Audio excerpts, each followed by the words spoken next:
Tulungagung ini gedung di mana seluruh bangsa Jawa harus belajar. Gedung itu kan tempat wingit, tempat di mana pantulan cahaya dari langit itu ada di situ. Kita harus belajar ke sini.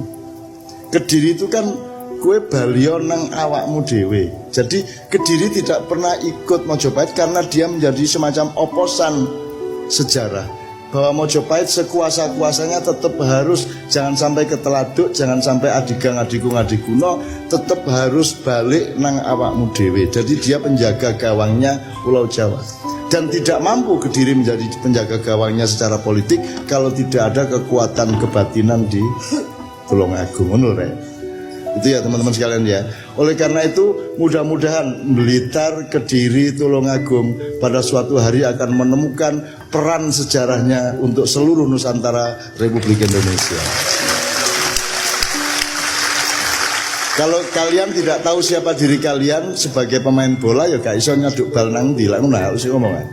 Maka temukan